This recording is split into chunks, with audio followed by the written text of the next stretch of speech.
We've had an introductory look at the epithelial tissues in short. Now let's move ahead to know the types of these epithelial tissues in detail. Beginning with the first one, which is the simplest of all.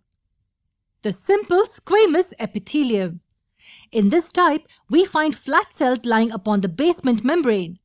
These being extremely flat or tile-like are also known as pavement epithelium. Their flat nature itself states their function and locations. Such type is mainly used to transport or precisely diffuse substances across membranes and also perform filtration. Thus, where do you think we will find them? Well, think of the thinnest surfaces in our body, yes. The lining of blood capillaries, in the lining of alveoli, and also in the inner lining of mouth. Well, when we talk about epithelial tissue, how can we forget the skin? But wait a second, how can we afford to have such a delicate layer on the surface that covers the entire body? Well, it's simple. The same squamous epithelium comes in the form of layers. So several layers, one above the other, form the outermost layer of skin, which we refer to as the stratified squamous epithelium. Because of multiple layers, the stratified squamous epithelium prevents wear and tear of the upper surface of the skin. Now the next type in our list is the one where we have tall, pillar-like structures. These are referred to as columnar epithelium due to the column-like appearance that they have. Now you may wonder, why do we need such tall cells for covering a surface? Well, such tall cells help to carry out absorption or secretion to a good extent. Thus, according to this function, the best example to locate this type of epithelium is in the inner lining of intestine.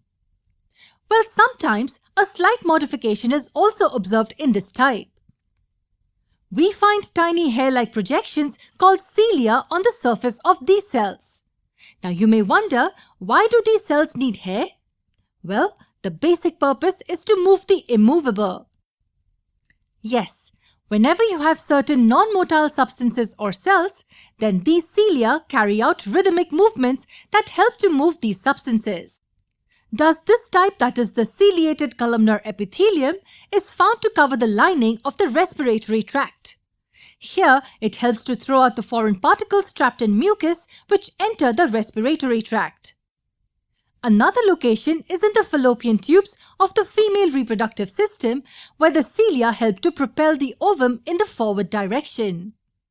Now these columnar cells are definitely doing their job well, but at times, some substances aggressively pass through small channels which are lined by these epithelial cells. So then, along with absorption and secretion, we need support too. Here the cuboidal epithelial cells come for our rescue.